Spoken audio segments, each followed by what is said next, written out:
Praise the Lord. आजच्या संदेशामध्ये आपण एक चित्ताने केलेल्या प्रार्थनांचं सामर्थ्य आहे ते पाहणार आहोत. एक चित्ताची प्रार्थना जी आहे ती पवित्र शास्त्रामध्ये वेगवेगळ्या ठिकाणी त्याचं वर्णन केलेलं आहे. आणि ज्या वेळेला देवाच्या लोकांनी, देवाच्या मुलांनी, देवाच्या सेवकांनी अशा प्रकारच्या एक चित्ताच्या प्रार्थना केल्या, त्यावेळेला परमेश्वराने अद्भुत रीतीने, सामर्थ्यशाली रीतीनं अशा प्रकारच्या प्रार्थनांची उत्तरं दिली. एक चित्ताच्या प्रार्थनेला आपण असं म्हणू शकतो की जसं एक नेम धरून मारलेल्या बाणासारखं, जसं तो बाण आपल्या ध्येयावरती अचूक रीतीने मारा करतो, तशा प्रकारे एक चित्ताने केलेल्या प्रार्थना आहेत त्या सैतानाच्या बंधनांवर, अंधकाराच्या शक्तीच्या बंधनांच्यावर हल्ला करतात आणि आपलं जे ध्येय आहे ते साध्य करतात. एक चित्ताची प्रार्थना ही एका नेम धरून मारलेल्या बाणासारखी आहे. आणि म्हणून वचनांच्या मध्ये सांगितलेलं आहे की अशा प्रकारच्या प्रार्थना जेव्हा जेव्हा करण्यात आल्या त्या प्रत्येक वेळेला परमेश्वराने सामर्थ्यशाली रीतीने, अद्भुत रीतीने, गौरव रीतीनं अशा प्रकारच्या प्रार्थनांची उत्तरं दिलेली आहेत. पवित्र शास्त्रामध्ये प्रेषितांची कृत्याचा 1 अध्याय आणि 14व्या वचनामध्ये असं सांगितलेलं आहे की जेव्हा प्रभू येशू ख्रिस्त वधस्तंभावरती मरण पावला, 3ऱ्या दिवशी पुन्हा उठला, त्यांना आपल्या शिष्यांच्या सोबत तो 40 दिवस राहिला आणि तो स्वर्गामध्ये घेतला गेला.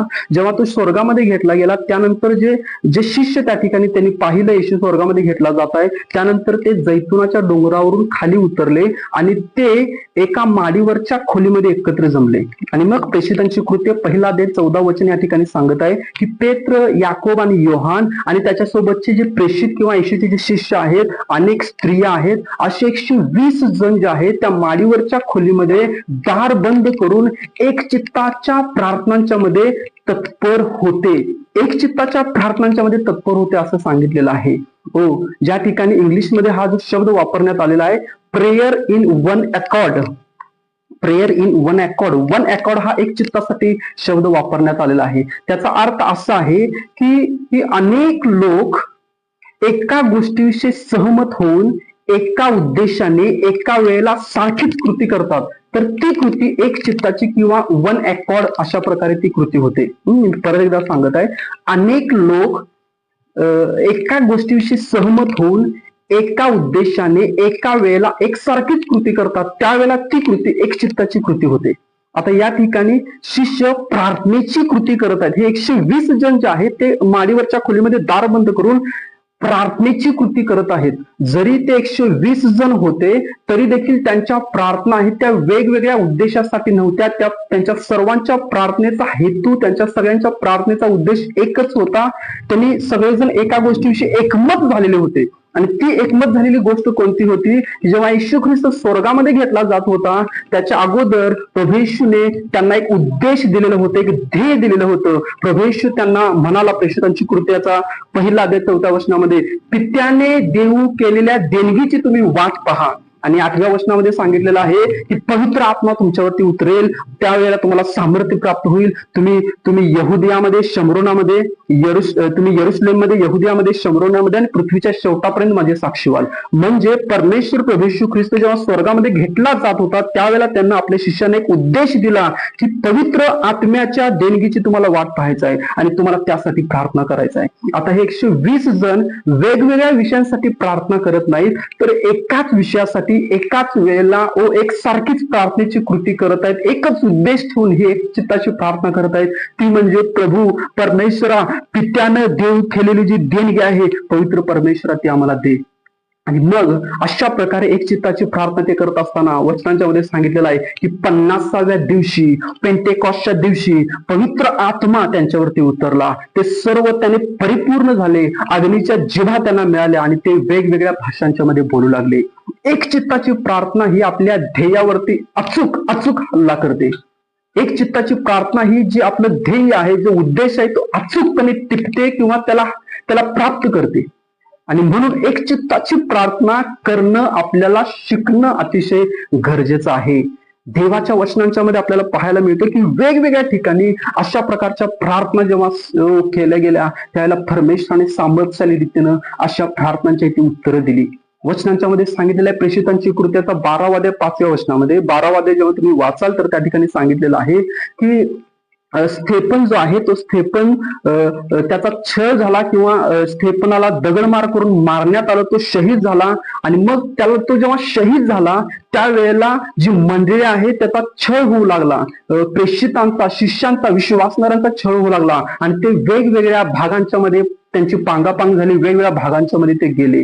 आणि मग लोकांना ते यहुदी लोकांना ते आवडलं की शिष्यांचा छळ होत आहे, ते यहुदी लोकांना आवडलं. आणि हे जेव्हा हेरोद राजाला समजलं त्यावेळेला त्याने याकोब जो आहे, जो योहानाचा भाऊ, जब्दीचे मुलगे दोन याकोब आणि योहान, व त्यातील एकाला त्याने अटक केलं, वचनांच्या मध्ये सांगितलेलं आहे. आणि योहानाला त्याने मारून टाकलं.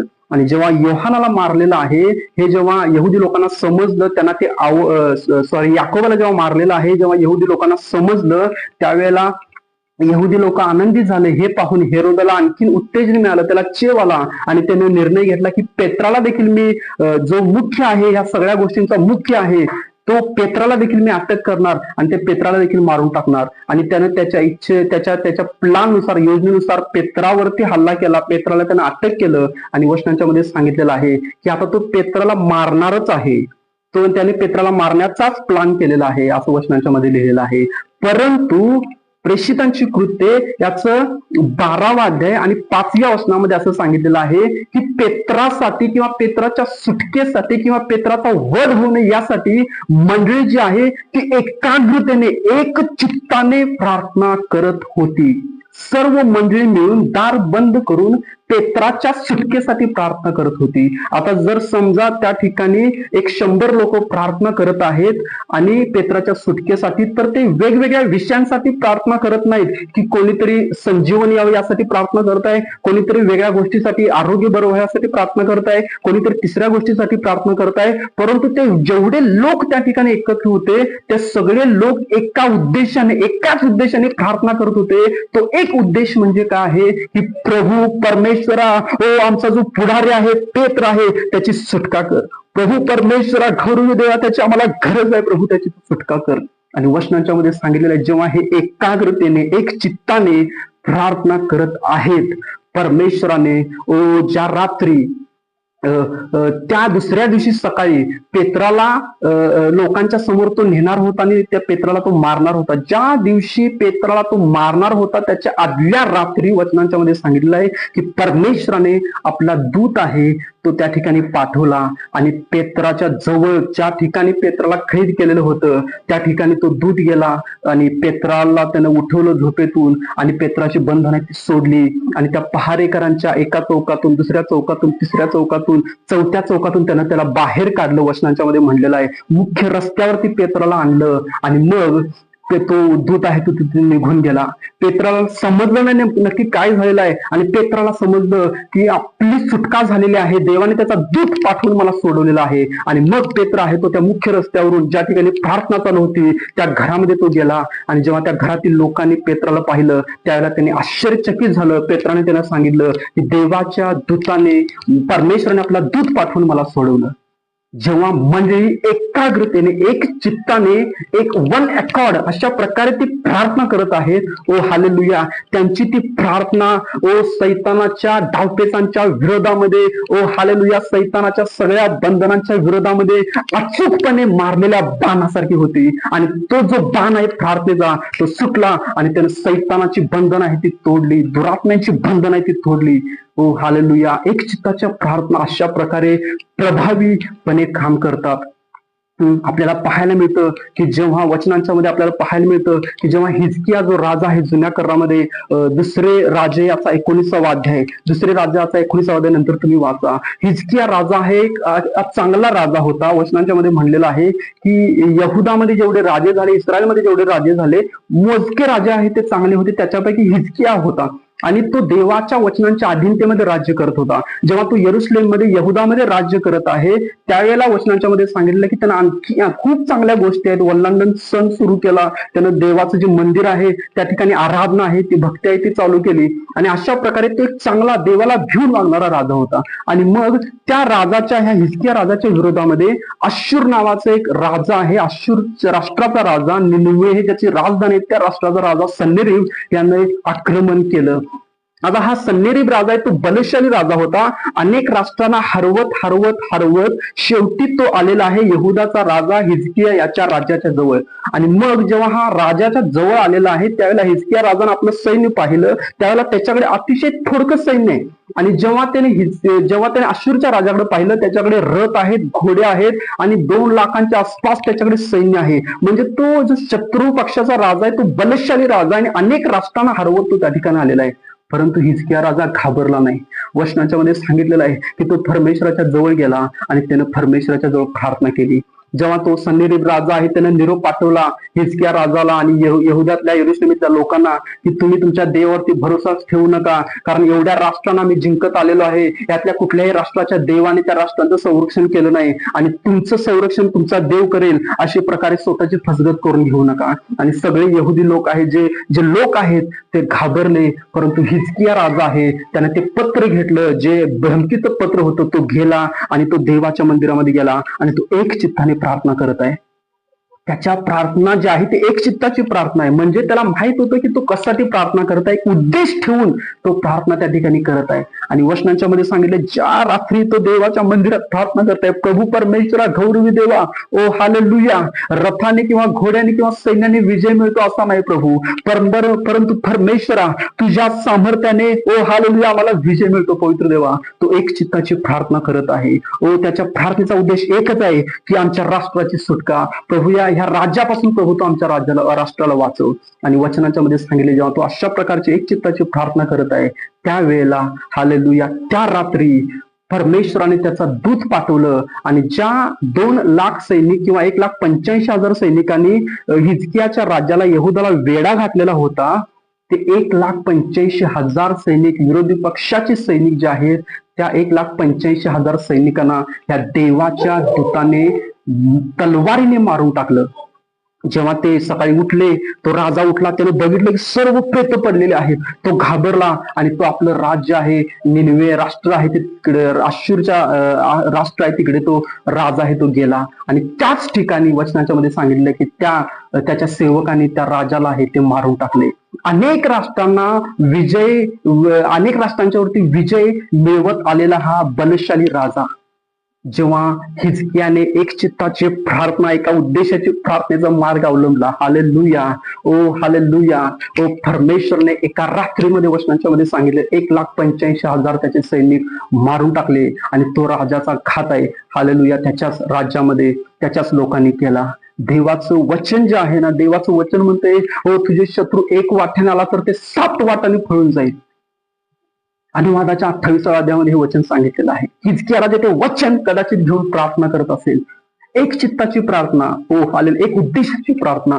मला तुम्हाला सांगू द्या की पवित्र शास्त्रामध्ये अशी अनेक उदाहरणं आहेत की ज्या ठिकाणी एक उद्देश डोळ्यासमोर ठेवून त्या उद्देशासाठी प्रार्थना केल्या गेलेल्या आहेत एक चित्ताने, आणि प्रभूने त्या प्रार्थनांची उत्तर दिलेली आहेत. हो, आणखी एक उदाहरण मला तुम्हाला सांगू द्या की एस्तेरचं प्रकरण आपल्या सगळ्यांना, एस्तेर हे पुस्तक आपल्या सगळ्यांना माहिती आहे. आणि एस्तेर ही राणी असताना यहुदी लोकांच्या वरती एक मोठं संकट आलं. एका ठराविक दिवशी यहुदी लोकांना कत्तल किंवा त्यांना मारण्याचं जे काही कायदा आहे तो त्या राजानं पास केला, अहश्वेरोश राजा. आणि मग मर्दखय त्या एस्तेर जवळ गेला आणि तो तिला म्हणत आहे की तू राणी आहेस आणि ती यहुदी लोकांना तू वाचवू शकतेस, देवाने तुला त्याचसाठी त्या ठिकाणी ठेवलेलं आहे, या प्रसंगी तू गप्प राहू नको. आणि मग एस्तेरने उलट निरोप पाठवला. वचनांच्या मध्ये सांगितलेलं आहे, एस्तेराचा 4 अध्याय 16 वचनांच्या मध्ये ती म्हणाले की तुम्ही शिशुनेतले सर्व यहुदी लोक जमवा आणि 3 दिवस अन्नोदक सेवू नका. मी पण माझ्या दासींसह अन्नोदक सेवणार नाही किंवा मी काही खाणार नाही, उपास करेन, प्रार्थना करेन आणि त्यानंतर मग मी राजाच्या जवळ जाईन. मग मी मेलो तर मेलो, तुम्ही सगळेजण मात्र माझ्यासाठी प्रार्थना करा. एस्तेरनं त्या सर्व यहुदी लोकांना एक उद्देश दिला. काय उद्देश आहे की तुम्ही माझ्यासाठी प्रार्थना करा, म्हणजे मी तुमच्यासाठी जाऊन मध्यस्थी करेन. आणि हे सगळे लोक उपास आणि प्रार्थना करत आहेत एस्तेरसाठी, की एस्तेर जेव्हा त्या राजवाड्यामध्ये जाईल प्रभू परमेश्वरा, त्यावेळेला तो राजानं तिला राजदंड पुढे करावा आणि त्यानं तिला न मारण्याची आज्ञा करावी. आणि ऍक्युरेट तीच गोष्ट घडली जेव्हा एस्तेर त्यांच्या उपास प्रार्थनेच्या 3ऱ्या दिवशी ते राजमंदिरामध्ये गेली. राजानं आपला राजदंड पुढे केला वचनांच्या मध्ये म्हणलेला आहे. आणि मग एस्तेरला त्यानं पाहिलं, त्याची कृपादृष्टी एस्तेरवरती झाली आणि तो तिला म्हणाला की तुझी मागणी अर्ध्या राज्य एवढे असतील तर ती तुला म्हणजे ती तुला देण्यात येईल. आणि तिथून पुढे यहुद्यांच्यावरती एक मरणाचं संकट होतं. यहुदी लोक विलाप करत होते, परंतु जेव्हा एस्तेरने आणि यहुद्यांनी एक चित्ताच्या प्रार्थनेचा मार्ग अवलंबला, तिथून पुढे परिस्थिती बदलत गेली. तिथून पुढे पूर्ण चित्रच बदललं. त्या प्रार्थनेनंतर किंवा त्या निर्णयानंतर पूर्ण चित्र आहे ते बदलत गेलं. एस्तेरवर राजाची कृपादृष्टी झाली. वचनांच्या मध्ये म्हणलेलं आहे की हामानाला फाशी शिक्षा झाली. मर्दखय आहे त्याचं प्रमोशन झालं. यहुद्यांचं कल्याण झालं. यहुद्यांच्या विरोधामध्ये जो कायदा करण्यात आलेला होता त्याच्या विरोधात आणखी एक कायदा करण्यात आला की यहुदी लोकांना स्वतःच प्रतिकार किंवा स्वतःचं रक्षण करण्याचा कायदा आहे त्या ठिकाणी पास करण्यात आला. आणि अशा प्रकारे परमेश्वराने एस्तेरच्या द्वारे यहुदी लोकांचं संरक्षण केलं, यहुदी लोकांचं कल्याण केलं. एक चित्ताच्या प्रार्थनेमध्ये हे सामर्थ्य आहे. हो हालेलुया. एक चित्ताची प्रार्थना ही आपली ध्येय प्राप्ती करते. नेमकेपणाने आपल्या ध्येयावरती हल्ला करते आणि त्याला ती प्राप्त करते. आणि म्हणून जेव्हा आपण आपल्या भयानक अशा परिस्थितीतून जात असतोय, आपल्याला माहित असायला पाहिजे कुठल्या उद्देशाने आपण प्रार्थना करत आहे. आपण जेव्हा प्रार्थना करतोय आपल्या प्रार्थनेमध्ये आपल्याला एक उद्देश पाहिजे. उद्देशाच्या शिवाय केलेली प्रार्थना ही म्हणजे भरकटेल. जेव्हा तुम्हाला एक तुमच्या प्रार्थनेचा उद्देश ध्येय माहिती आहे तर तुम्ही प्रार्थना आहे ते अधिक एकाग्रतेने करू शकाल. आणि म्हणून आपल्याला पवित्र आत्मा दिलेला आहे देवाच्या मर्जीनुसार मध्यस्थी करण्यासाठी. रोमकरास पत्राचा 8-26 वचनाप्रमाणे की पवित्र आत्मा देवाचे उद्देश देवाचे ध्येय आहेत ते आपल्याला प्रकट करतो आणि त्यानुसार मग जेव्हा आपण प्रार्थना करतोय त्यावेळेला त्या गोष्टी आहेत त्या घडायला चालू होतात. एक चित्ताची प्रार्थना ही एक सामर्थ्यशाली प्रार्थनांच्या पैकी एक आहे, प्रभावी प्रार्थनांच्या पैकी एक आहे. आणि मला तुम्हाला आज उत्तेजन द्यायचं आहे. जर तुम्ही कुठल्या परिस्थितीतून जात आहे, आजारातून जात असाल तर आजाराविषयीची वचनं घ्या आणि त्या आजारावरती हालेलुया त्या वचन घेऊन तुम्ही प्रार्थना करा, हल्ला करा. काही दिवसानंतर हालेलुया तुम्ही पाहाल की तो आजार त्या ठिकाणी नसणार आहे. तुम्ही जर काही अशांतीतून जात आहे तर शांतीची वचनं घ्या. शांतीची जी वचनं पवित्र शास्त्रामध्ये दिलेली आहेत ती वचनं घ्या आणि एक चित्ताची प्रार्थना करा. उद्देश घ्या, वचन घेऊन प्रार्थना करा. येशूच्या शिष्यांनी जेव्हा एक चित्ताची प्रार्थना केली त्याने एक वचन घेतलं. येशूने त्यांना वचन दिलेलं की पवित्र आत्मा तुम्हाला मिळेल. हे वचन त्यांनी घेतलं. ते म्हणाले की प्रभू तू आम्हाला वचन दिलेस की पवित्र आत्मा मला मिळेल. आणि त्या वचनाने त्यांना एक चित्ताची प्रार्थना करण्यासाठी मदत केली, सहाय्य केली. जेव्हा वचन घेऊन प्रार्थना करतोय त्यावेळेला आपल्याला एक चित्ताची प्रार्थना करायला त्याची खूप मदत होते. आणि म्हणून देवाचं वचन जे आहे ना ते आपली सगळी परिस्थिती मोडून टाकते. जेव्हा आपण आपल्या परिस्थितीमध्ये ते घोषित करतोय, ते वचन घेऊन प्रार्थना करतोय आपल्या परिस्थितीमध्ये, मग कुठली पण परिस्थिती असेल, किती पण कठीण प्रसंग असेल, त्या परिस्थितीमध्ये हालेलुया एक चित्ताची प्रार्थना आहे ती प्रभावी आहे अशा प्रकारे काम करते. आणि म्हणून हालेलुया तुम्ही आपल्याला टेन्शन स्ट्रेस घ्यायची गरज नाहीये. आपल्याला किती पण भयानक परिस्थिती असेल तर आपल्याला काळजी करण्याची गरज नाहीये. आपल्या प्रत्येक समस्येवरती उत्तर देवाच्या वचनांच्या मध्ये दिलेलं आहे. आपल्या प्रत्येक गोष्टीचं उत्तर जे संकट आता तुमच्यावरती आहे किंवा जे येणार आहे त्या येणाऱ्या संकटाविषयी देखील पवित्र शास्त्रामध्ये उत्तर आहे.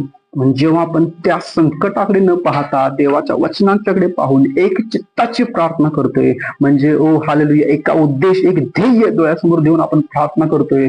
आणि आपण जेव्हा त्या देवाजवळ जातोय, नम्र होतोय, लीन होतोय, हालेलुया तुमच्या एक चित्ताच्या प्रार्थनेचा बाण हालेलुया तुमच्या समस्येवर, हालेलुया तुमच्या बंधनांच्यावर अशा प्रकारे मारा करेल की ते बंधन त्या ठिकाणी अस्तित्वात राहणार नाही. आणि प्रभूचं गौरव, प्रभूची महिमा, स्वर्गीय देवाचं महिमा, प्रभू येशूचं गौरव परमेश्वराचं गौरव तुमच्या जीवनाच्या द्वारे आणि आपल्या एक चित्ताच्या प्रार्थनेच्या द्वारे होईल. कारण एक चित्ताची प्रार्थना ही मनुष्याच्या बुद्धी सामर्थ्याच्या पलीकडे काम करते. अशक्य गोष्टी आता आपण जे उदाहरणं बघितली आहेत त्या ठिकाणी दैवी हस्तक्षेप आहे. कुठल्या पण मनुष्याच्या द्वारे ते कधीही शक्य झालं नसतं.